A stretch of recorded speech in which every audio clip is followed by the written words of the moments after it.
সংসারের সমস্ত কাজ সুন্দর মতো গুছিয়ে রেখে আজকে বাবার বাসায় চলে যাব। আর বাবার বাসায় গিয়ে আমার ভাইয়ের বিয়ের পর বাড়িটা কিভাবে সাজাইছে, ঘরগুলা কিভাবে গুছাইছে আমার ভাইয়ের বউ। তারপর আমার ভাইয়ের বউর বাড়ি থেকে কিন্তু আজকে আমাদের বাবার বাসায় শাকাই আসবে। তো সব কিছুই কিন্তু থাকবে এই ভিডিওটাতে, আশা করি আপুদের কাছে ভালো লাগবে। তো সম্পূর্ণ ভিডিওটা পুরো দেখো, একটু স্কিপ করো না। তো চলো ভিডিওটা শুরু করে দেই। হ্যালো এভরিওয়ান, আসসালামু আলাইকুম। আমার প্রিয় আপুরা, তোমরা কেমন আছো? আশা করি সবাই ভালো আছো। আলহামদুলিল্লাহ, তোমাদের দোয়া এবং আল্লাহর অশেষ রহমতে আমিও ভালো আছি। নাজনীন ব্লগ চ্যানেলে আরও একটা নতুন ভিডিও দেখার জন্য তোমাদের সবাইকে স্বাগত জানাইতেছি। আশা করি বরাবরের মতো আজকের ভিডিওটা আপুদের কাছে ভালো লাগবে।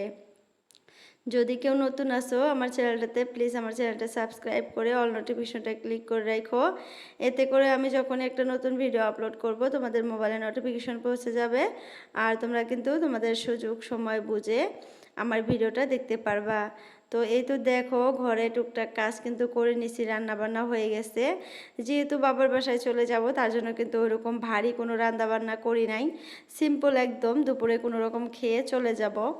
তো আজকে আর কি আমার আব্বুকে দেখার জন্য আর কি আমার ভাইয়ের বাসা থেকে মানুষ আসার কথা, কারণ আমার আব্বুর শরীরটা অনেক অসুস্থ। তো আজকে কিন্তু আমাদের বাড়িতে আমার মা, বাবা, ভাইয়ের বউ, ভাই আসার কথা ছিল। হঠাৎ করে মা ফোন করে বলতেছে যে তোমার আব্বুর শরীর অনেক অসুস্থ, এখন তোমাদেরই আসতে হবে দেখার জন্য। তোমাদের তোমার আব্বু গাড়িতে উঠতে পারে না। তো বাবা কিন্তু গাড়িতে উঠতে পারতেছে না, এরকম শরীরে অসুস্থ হয়ে গেছে একদম। আর এত পরিমাণে গরম আপুরা কি আর বলবো, সুস্থ মানুষও কিন্তু অসুস্থ হয়ে যাইতেছে এরকম। তো ওই গরমের জন্যই আমার আব্বু আরও অসুস্থ হয়ে গেছে, আর শরীরে একদম ব্লাড নাই, আমার আব্বুর ব্লাড কমে গেছে। যেহেতু অনেক রকমের বেমার এখন, কোনটা থেকে কোনটা ঠিক করবে কোনো কিছুই ধারণা করা যায় না এরকম। যেটা করলে একটু সুস্থ থাকে ওইটাই খালি আমরা করার চেষ্টা করি। তো আমরা এখন তার জন্য যাব। আর আমার ভাইয়ের বাসাতেও আর কি ভাইয়ের শ্বশুর বাড়িতেও ফোন করে মা বলছে যে আপনারাও আসেন। আমার ভাইয়ের শ্বশুর বাড়ি থেকে কিন্তু এখন পর্যন্ত আমাদের বাড়িতে কোনো মানুষ আসে নাই। তো এই উসিলে আর কি আব্বার শরীরটাও অসুস্থ, তো দেখতে তো আসতেই হবে। এখন ফোন করে আর কি বললে ওনারাও আসবে আর কি, মা বলছে ওনাদেরও। তো ওনারাও কয়েকজন আসবে আমাদের বাড়িতে, আব্বুকে দেখার জন্য আসবে আর ঘুরেও যাবে আর কি। এখন পর্যন্ত যেহেতু আসে নাই আমাদের বাড়িতে, তার জন্য এখন আমরাও যাব। তো তাড়াতাড়ি করে সব কাজ করতেছি। আর ছেলে গেছে কিন্তু স্কুলে, ওর এক্সাম। তো আজকে ওর এক্সাম শেষ হবে শনিবার। তো এটা কিন্তু শনিবারের দিনের ব্লগ দিতেছি আপুরা। আমি কিন্তু এই কয়দিন অনেক ব্যস্ত ছিলাম আপুরা, তোমাদের কোনো কমেন্টে রিপ্লাই করতে পারি নাই, কোনো ভিডিও আপলোড করতে পারি নাই, তোমাদের সাথে শেয়ার করতে পারি নাই। আমি কিন্তু তোমাদের অনেক মিস করছি, অনেক খারাপ লাগছে, অনেক ছটফট করছি যে কখন আপুদের সাথে আমি ভিডিও শেয়ার করতে পারবো। তো আজকে যে আমি ভিডিও এডিট করে ভয়েস ওভার করতেছি, আজকে কিন্তু আমাদের বাড়িতে আর কি মা, বাবা সবাই আসছে, ভাইয়ের বউ সবাই আসছে। তো ওদেরকে নিয়ে আর কি ওরা আছে ঘরের মধ্যে, আমি অন্য রুমে এসে আমি ভয়েস ওভার করতেছি, কারণ তোমাদের সাথে ভিডিওটা শেয়ার করব। অনেক খারাপ লাগতেছে, কয়দিন থেকে ভিডিও দিতেছি না তার জন্য।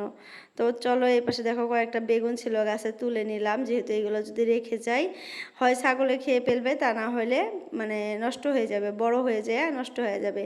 তো যার জন্য ভাবলাম যে তুলে রেখে দেই ফ্রিজে, যদি পারি নিয়ে যাব, না পারি ফ্রিজেই থাকবে, ফ্রিজে থাকলে নষ্ট হবে না। তো দেখা যাক, ফ্রিজেও রেখে যাবো, আইসা আবার খাইতে পারবো। যেহেতু বেশি দিন থাকবো না, 1 দিন বা 2 দিন থাকবো।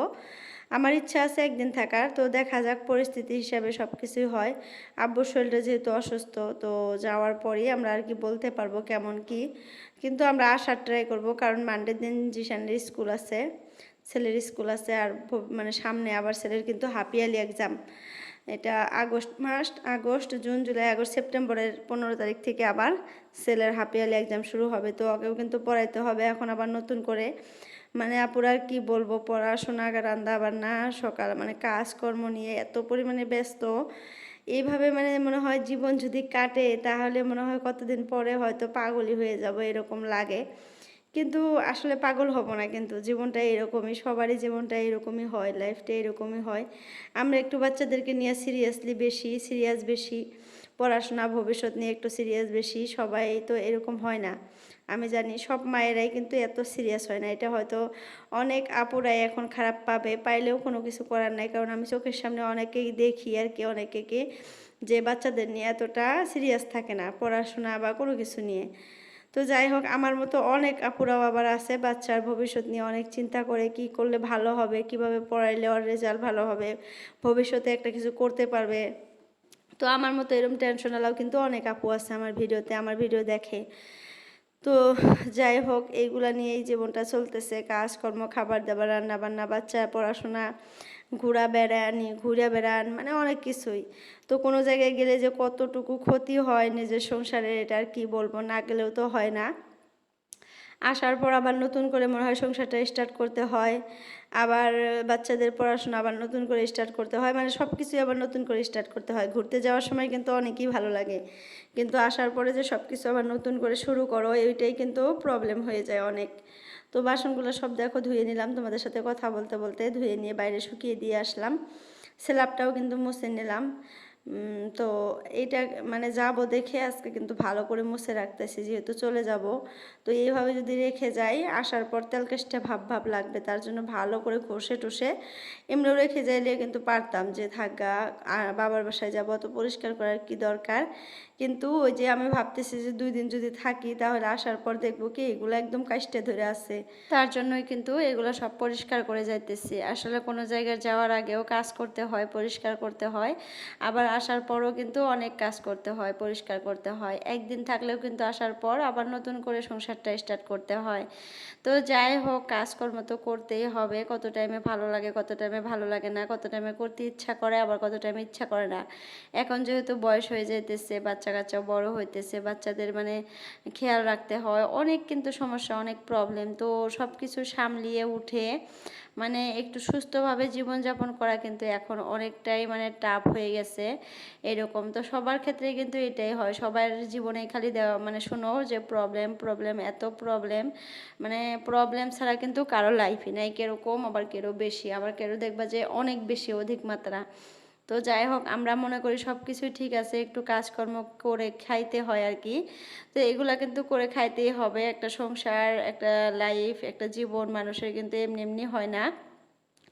সংসার গুছাইতে হলে, সংসার করতে হলে কিন্তু এই কাজকর্মগুলো করতে হবে সবারই। তো আমিও কিন্তু করি সেম। তো একটু বেশি হয়ে যায় মনে হয় মাঝে মধ্যে, মানে মাঝে মধ্যে এরকম লাগে যে ভালো লাগতেছে না, এখন বিরক্ত ফিল হইতেছে, তারপরেও কিন্তু করতে হয়। তো যাই হোক, এগুলো দেখো খুব সুন্দর করে একদম মানে নিজের মতো করে গুছিয়ে করতেছি, করতে কিন্তু ইচ্ছা করে না পুরা, মাঝে মধ্যে কিন্তু একদম ভাল লাগে না। আজকে আবার ভাল লাগতেছে, কারণ কি বলতো, এগুলো গুছিয়ে রেখে আবার বাবার বাসায় যাবো, যে বাবার বাসায় যাব, তার জন্য কিন্তু মনের ভিতরে একটা আলাদা ফুর্তি লাগতেছে যে বাবার বাসায় যাব, তাড়াতাড়ি করে এগুলো সব গুছিয়ে পরিষ্কার করে রেখে তারপরে চলে যাব। তো এই ফুর্তি একটা ভাব নিয়ে কিন্তু তাড়াতাড়ি করে সব গুছাইতেছি, ভালো লাগতেছে কিন্তু আজকে গুছাইতে। তো চলো এগুলো তাড়াতাড়ি করে মানে পরিষ্কার করে নেই। দেখো কয়বার করে মুছে নিলাম আমি স্ল্যাবটা। আগে প্রথমে সাবান দিয়ে ভালো করে ঘষে নিলাম, নিয়ে 3-4 বার করে ভালো করে মুছে নিলাম, ঘষে নিলাম। তো এখন যে এইগুলো স্ল্যাব ট্ল্যাব মুছা হইলে কিন্তু আমি ঘরটা তোমাদের সাথে শেয়ার করব, সম্পূর্ণ ঘরটা একদম মুছে টুছে তারপরেই কিন্তু তোমাদের সাথে শেয়ার করব। মুছা টুছা আর দেখাবো না, তা না হলে কিন্তু ভিডিওটা অনেক বড় হবে। এমনিতেই কিন্তু অনেক বড় হয়েছে ভিডিওটা, 18 মিনিটের উপরে চলে গেছে। আবার বাবার বাসায় যাব, তখনও একটু ভিডিও শেয়ার করব। বাবার বাসায় যাওয়ার পর মানে কারা কারা আসছে, বাড়ি ঘর কী অবস্থায় আছে, কি কি মানে সব কিছুই কিন্তু তোমাদের সাথে শেয়ার করব। আর আমার ভাইয়ের রুমটা আজকে শেয়ার করব, মানে ভাইয়ের বউর রুমটা। তো তোমরা কিন্তু দেখবা, অনেক ভালো লাগবে হয়তো। তো চলো, এখানে দেখো মেয়ে কেমন লাগাইছে, মানে ঘুম থেকে উঠে পড়ছে, এখন বাজে 9:30। এখন কিন্তু ঘুম থেকে উঠলো এই মাত্র, এতক্ষণ ঘুমই পারলো। তো এখন ঘুম থেকে উঠে ব্রাশ করবে, কান্নাকাটি করতেছে পিছন পিছন। তো আমি বললাম যে আম্মু একটু বসো, আমি তাড়াতাড়ি করে এটুকু মুছে চলে আসি, তো ওকে এখন ব্রাশ করে দেব। তো এই তো দেখো আপুরা, আমি সব কাজ করে নিলাম, যেহেতু বাবার বাসায় যাব, তাড়াতাড়ি করে ঘরটর পরিষ্কার করে ঘর মুছে নিলাম। আমার কিন্তু ঘর মোছা একদম কমপ্লিট, ঘর ঝাড়ু দিচ্ছি, মুছছি, মানে খুব সুন্দর করে গুছিয়ে নিচ্ছি। এই যে দেখো ড্রয়িং রুমটা দেখো, তারপরে যে বেডরুমটাও দেখো। কালকে একটা চাদর পারছি, নতুন চাদর, তার জন্য আজকে আর তুলি নাই। আর যেহেতু বাবার বাসায় যাবো, মিশামিশি আজকে তুইলে আবার ধোয়া, ভাবলাম যে আইসায় একবারে ধুইয়া তুলে রাখবো, মানে তুলে রাখবো। এখন এটা ইউজ করতে হবে, যেহেতু গরম, গরমে কিন্তু আর কি পিছলা চাদরগুলো পারা যায় না, এটা সুতির চাদর, মানে ঘুমিয়ে খুবই আরাম পাওয়া যায়, তার জন্য এটা আর তুলবো না। তো এই ঘরটাও দেখো খুব সুন্দর করে গুছিয়ে নিছি, একদম নিট অ্যান্ড ক্লিন। ঘরটা কিন্তু মুছে নিলাম, দেখো যে কি সুন্দর চিকচিক করতেছে দেখো। তো সব পরিষ্কার পরিচ্ছন্ন করে নিলাম গুছিয়ে। এখন হলো আমরা গোসল করব, গোসল করে ব্যাগ প্যাকেট করব। তার মানে ব্যাগের মধ্যে একটা ব্যাগের মধ্যে কয়েকটা কাপড় নেব, কারণ একদিনের জন্য যাইতেছি যে, তো বেশি দিন তো থাকবো না, তার জন্য ছেলে মেয়ের কয়েকটা বেশি করে কাপড় নেব আর আমার। তো ওই যে রান্নাঘরটাও দেখো পরিষ্কার, রান্না বান্না টুকটাক করে নিছি, ভাজি টাজি ভর্তা টর্তা এগুলো দিয়ে আজকে ভাত খাবো। আর যেহেতু দুপুরে চলে যাব, তো দুপুরের খাবারটা খালি খেয়ে চলে যাব। তো ছেলে মেয়ে কিন্তু বাথরুমে ঢুকছে গোসল করার জন্য। তো চলো গোসল টোসল করে আসি, গোসল টোসল করে ভাত টাত খেয়ে তারপরে আবার ব্যাগ টেক প্যাকেট করে তোমাদের সামনে আসব। দেখা যাক, যদি মনে থাকে তাহলে আসবো, আর যদি মনে না থাকে তাহলে তার আশাই হবে না। তো মনে রাখবো ইনশাল্লাহ, ব্যাগ টেক প্যাকেট করে তারপরে যাওয়ার সময় তোমাদের সাথে আবার ভিডিও অন করে দেবো। তো চলো, এই যে দেখো ব্যাগ ট্যাগ একদম প্যাকেজ করে নিচ্ছি, একটা ব্যাগের মধ্যে সব কাপড় চোপড় নিচ্ছি। তো এখন চলে যাব, আর ছেলেকে বলছি যে বাবা সব খিড়কি দরজা সব ভালো করে লাগিয়ে দাও। তো ও খিড়কি লাগাইতে যায় মানে পায়ের মধ্যে ব্যথা পাইছে, পায়ের মধ্যে ব্লাড বের হতেছে, রক্ত বের হতেছে। তো ওকে বললাম যে কেমনে উঠছিলা তুমি, মানে এই স্ল্যাবের উপরে উঠছিল ওই খিড়কিটা লাগানোর জন্য। তো আমি ওকে বলছিলাম যে সব খিড়কিগুলো লাগিয়ে দাও। ও মানে কষ্ট করে যে ওখানে উঠতে হবে ওইটা আমাকে বলতে পারে না, যে মা আমি এটা পারবো না, তুমি করো। আমি বলছি মানে ওকে করতেই হবে এই একটা অবস্থা। তো এখন আমাকে বলতেছে মা এখানে ওঠার সময় আমি ব্যথা পাইছি, তো রক্ত বের হয়ে গেছে আমি দেখলাম। তো চলো আমার সাথে তোমরাও বের হও, সব কিছু লাগিয়ে লুগিয়ে একদম তালা টালা দিয়ে এখন চলে যাব।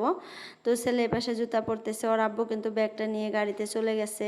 তাড়াতাড়ি করে এখন ঘরটর লাগিয়ে দিয়ে আমার মানে ভাসুরের বাড়িতে যাব, আমার যাকে কুয়ার জন্য যাব, ওকে কোয়া রেখে যাব, মানে ওকে বলে যাইতে হবে যাইতেছি যে। তো ওকে কিন্তু আমি সকালে একবার বলছি যে বাবার বাসায় যাব, আব্বুর অসুস্থ।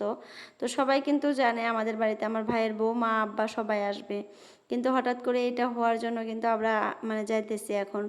আর এত পরিমাণে গরম, যার জন্য দেখা একদম সিম্পল একটা চুড়িদার পরে নিছি, মানে অনেক গরম, মানে বাইরে বের হওয়া যায় না এত গরম। তো যার জন্য কিন্তু এই চুড়িদারটা পরে নিলাম, আর আরাম পাইতেছি অনেক, এই চুড়িদারটা পরার পর কিন্তু অনেকটা আরাম লাগতেছে। তো মানে আমার মেয়ে দেখো কত কান্নাকাটি করতেছে, মানে তাড়াতাড়ি যেতে হবে ওকে, এত কান্নাকাটি এত অসুস্থতা, মানে কি আর মানে বলবো। কোনো জায়গায় যাওয়ার সময় না বাচ্চা কাচ্চা যে এরকম করে না, মানে বলার মতো না। আর আমার মেয়ে আরও অনেক, মানে যদি দেখলো যে আমাকে নতুন কাপড় পরা তাহলে ওর স্টার্ট হয়ে গেল কান্নাকাটি, মানে কতক্ষণে ওকে নতুন কাপড় পরিয়ে দেব তারপরে ওর ভালো লাগবে। তো এই তো দেখো গাড়িতে বসে পড়লাম আমার যাকে বললে, তারপর আসলাম, আইসা গাড়িতে বসে যে যাইতেছি। আর এখন কিন্তু বাজে 3টার মতো, আর এত পরিমাণে রোদ দেখো বাইরে কত গরম। তো গাড়ির ভিতরে এসি দিসি দেখে ভালো লাগতেছে, একটু মানে শান্তি পাইতেছি। তো যাই হোক, এখানে দেখো আমার আম্মুটা এখন কত খুশি, মানে যে গাড়িতে উঠছে, মানে বাচ্চা কাচ্চা কিন্তু এরকমই, আমরাও ছোটো থাকতে এরকমই ছিলাম, কোনো জায়গায় যাওয়ার কথা শুনলে এত খুশি হইতাম এত খুশি হইতাম, মানে বলার মতো না। আর আমার মেয়েকেও আমার ছেলেকেও এখন ওইটাই দেখি, আমরাও কিন্তু ওইরকমই ছিলাম সেম, মানে কোনো জায়গায় যাওয়ার সময় এত খুব মানে ফুর্তি, নতুন কাপড় টাপড় পরে আগে আগে সব সময় দৌড়াদৌড়ি করতাম। তো ওই দিনগুলোর কথা কিন্তু খুবই মনে পড়ে এখন, তারপরেও মানে খারাপ লাগে কত টাইমে মনে পড়লে, যে আমাদেরও একদিন এরকম সময় ছিল, আমরাও এরকম সময় পার করে আসছি।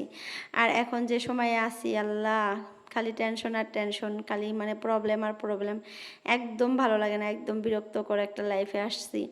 তো যাই হোক, আগের লাইফটাই ভালো ছিল, খুবই মিস করি আসলে, সবাই মিস করে এটা আমি ভালো করে জানি। ছোটোবেলার দিনটা আসলে সবাই মিস করে, মনে হয় একবার যদি ঘুরে যাইতে পারতাম ওই দিনটাতে আর মনে হয় বড় হইতাম না, আমি রিমোট দিয়ে একদম থামিয়ে রাখতাম আমার লাইফটা, যে কোনো দিন আর বড় হওয়া হই নাই, এই ছোটোই থাকবো সারা জীবন।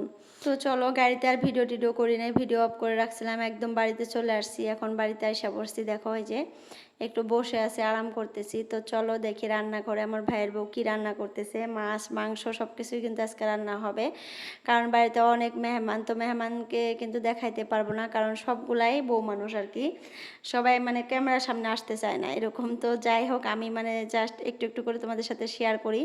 তো এখানে দেখো ভাত বসিয়ে দিচ্ছে, আমি আবার 3টা বেগুন সেদ্ধ দিছি, কিন্তু বিশ্বাস করো আপুরা, ভাত খাওয়ার সময় এই বেগুনগুলো আর খাইতে পারি নাই, কারণ এতগুলা ভাত হয়ে গেছিলো, একদম ভাত লোড হয়ে গেছিলো।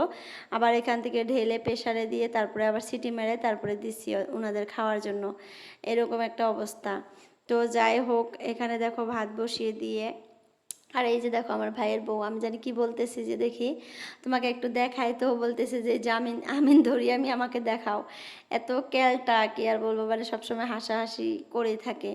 তো এই পাশে দেখো যে রান্না বান্না বসিয়ে দিয়ে সবাই এখানে বিছানায় ঘুমিয়ে আছে। এই পাশে কিন্তু একটা বিছানা আছে, আমি যে বিছানাটায় বসে আছি। তো এখানে সবগুলা ঘুমিয়ে আছে ফ্যানের তলে, আর এখানে আমরা রান্না বান্নাও করতেছি। আর ওই পাশে আমার মেয়ে দেখো কি অবস্থা, মানে ওড়না পরে খেলতেছে, ও মানে বউ সাজছে।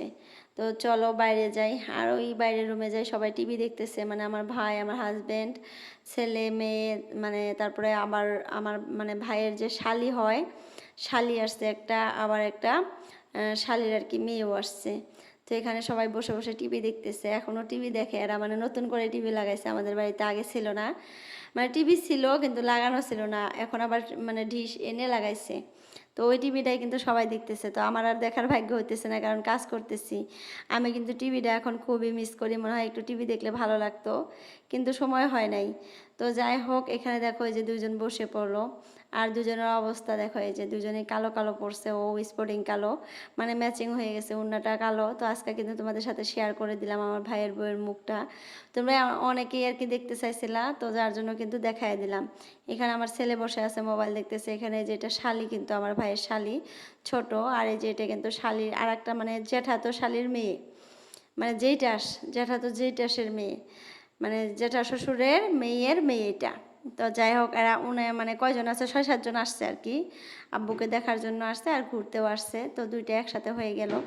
তো আমার ভাইয়ের বউ আবার রান্না করতে চলে গেল। আর এই পাশে দেখো যে এটা কিন্তু আমার ভাইয়ের বউয়ের রুম, আর এটা বিছানা, মানে টুকটাক করে দেখিয়ে দেয়। এই পাশে দেখো আমার মতো করে সুন্দর করে আলনাটা গুছিয়ে রাখছে, আমি কিন্তু এইভাবে আলনা গুছাই, আর ও খুব সুন্দর করে গুছিয়ে রাখে সব কিছু, পরিপাটি টিপটপ, ভালো লাগে দেখতে। তো এই পাশে আলনাটা গুছিয়ে রাখছে কি সুন্দর করে, দেখো মানে আমার ভাইয়ের কাপড়গুলো উপর দিয়ে রাখছে, দেখে ভালো লাগলো। আসলে আমি ভাবছিলাম যে ও মনে হয় এরকম করে গুছিয়ে কাজ করতে পারবে না, আসলে পারে, আসলে করে নাই। মানে আমার মা ওই বলছিল যে ও কোনো কাজ করে না, আসলে মেয়ে মানুষ কিন্তু বাবার বাসায় কোনো কাজই করে না, কিন্তু বিয়ের পর দেখা যায় যে শ্বশুরবাড়ি গিয়ে মানে সব কাজই করা শিখে যায়, সব কাজই করে। ড্রেসিং টেবিলের সামনে দেখো সব জিনিস কি সুন্দর করে গুছিয়ে রাখছে, ক্রিম ট্রিমগুলা, এগুলো অনলাইন থেকে অর্ডার করে আয় না, কি সুন্দর করে রাখছে, ভালো লাগছে আমার কাছে, সব কিছু গুছিয়ে রাখছে। আর এই পাশে কিন্তু আমার আব্বু আর আম্মুর রুম, এই রুমটাতে কিন্তু আমার বাবা মা থাকে এখন। তো সব জিনিস এই পাশে নিয়ে আসছে, গডরেজ শোকেস সব কিছু এখন আব্বুর রুমে নিয়ে আসছে। আর এটা কিন্তু আমার ভাইয়ের বউয়ের পালেংটা, বক্স পালেংটা, যে ভালো লাগে, খুব সুন্দর। তো যাই হোক, এই পাশে দেখো সবাই বসে বসে মানে টিভি দেখতেছে। তো আমার মানে আমাদের আর হয় না টিভি দেখা। আর এই যে দেখো আমার ভাইয়ের বউ এগুলো মানে অনলাইন থেকে অর্ডার করে আইনা আইনা লাগাইছে। আসলে একটা বাড়িতে মেয়ে মানুষ থাকলে বাড়িটা পরিপূর্ণ থাকে, এতদিন মেয়ে মানুষ ছিল না, আমার মা ছিল, মা কিন্তু বয়স হয়ে গেছে, এগুলো এখন আর করতে পারে না, রান্না বান্না খাবার দাবার এগুলাই। তো যাই হোক আপুরা, আজকের জন্য ভিডিওটা এতটুকুই রাখলাম, সবার সুস্বাস্থ্য কামনা করে আজকের জন্য বিদায় নিলাম, বাই বাই, আল্লাহ হাফিজ।